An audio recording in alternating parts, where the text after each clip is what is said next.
Hello दोस्तों, 2 minute concept fit में मैं आज आपको बताने वाला हूँ प्लांट के टिश्यूज के सारे टाइप्स। प्लांट के टिश्यूज जो होते हैं उसके बेसिकली दो टाइप होते हैं, एक होता है मेरिस्टेमेटिक, दूसरा होता है परमानेंट। मेरिस्टेमेटिक टिश्यूज यानी जिनमें सेल डिवीजन होता है, परमानेंट टिश्यूज यानी जिनमें सेल डिवीजन नहीं होता है।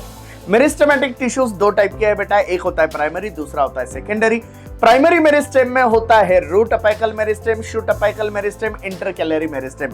शूट की जो ग्रोथ होती है वो होती है शूट अपेकल मेरिस्टेम की वजह से, रूट की ग्रोथ होती है रूट अपेकल मेरिस्टेम की वजह से, और ग्रासेस में हर्बीवोर्स ने अपेक्स को खाने के बाद भी जो ग्रोथ होती है वो होती है इंटरकैलरी मेरिस्टेम की वजह से। इन तीनों की वजह से जो ग्रोथ होती है बेटा उसे कहते हैं प्राइमरी ग्रोथ। अब बारी आती है सेकेंडरी मेरिस्टेम की। ये प्लांट के लेटरल लाइफ में बनते हैं, इसलिए इन्हें हम लोग कहते हैं सेकेंडरी मेरिस्टेम। इनमें होते हैं बेटा कैम्बियम, वेस्कुलर बंडल यानी जाइलम एंड फ्लोएम में अगर ये होंगे तो इसे हम लोग कहते हैं वेस्कुलर कैम्बियम।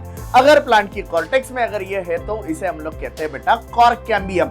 तो प्राइमरी मेरिस्टेम और सेकेंडरी मेरिस्टेम जिनमें डिवीजन होता है। अब बारी आती है बेटा परमानेंट टिश्यूज की। इसमें दो टाइप होते हैं, एक होता है सिंपल और दूसरा होता है कॉम्प्लेक्स। सिंपल यानी जिनमें सिमिलर टाइप ऑफ सेल्स होते हैं, कॉम्प्लेक्स यानी जिनमें अलग अलग टाइप के सेल्स होते हैं। सिंपल में आते हैं बेटा पैरेन्काइमा, कोलेनकाइमा, स्क्लेरेनकाइमा। इनमें पैरेन्काइमा लिविंग होती है, सेल वॉल सेलुलोज की बनी होती है, क्लोरोप्लास्ट प्रेजेंट हो सकते हैं, ये फोटोसिंथेसिस, स्टोरेज और सेक्रेशन कर सकते हैं। कोलेनकाइमा की कॉर्नर में आता है डिपोजिशन, इसकी वजह से ये मैकेनिकल सपोर्ट देने का काम करता है यंगर जो पार्ट्स होते हैं जैसे पेटियोल, ऐसे पार्ट्स को। अब बारी आती है स्क्लेरेनकाइमा की, ये होता है डेड टिश्यू। अब कॉम्प्लेक्स में दो टाइप के टिश्यूज हम लोग पढ़ने वाले हैं, जाइलम एंड फ्लोएम में। जाइलम और फ्लोएम में चार टाइप के अलग अलग सेल्स प्रेजेंट होते हैं। अगर हम लोग जाइलम में जाते हैं तो ट्रकेट्स होते हैं, वेसल्स होते हैं जो कि एंजियोस्पर्म की कैरेक्टरिस्टिक फीचर है। इसके बाद होते हैं जाइलम फाइबर और होते हैं जाइलम पैरेन्काइमा। पैरेन्काइमा यानी वो लिविंग होंगे।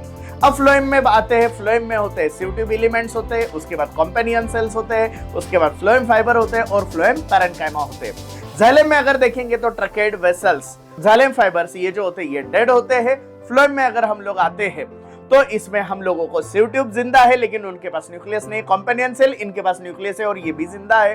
फ्लोएम फाइबर सिर्फ डेड होते हैं और फ्लोएम पैरेन्काइमा है तो जिंदा ही है।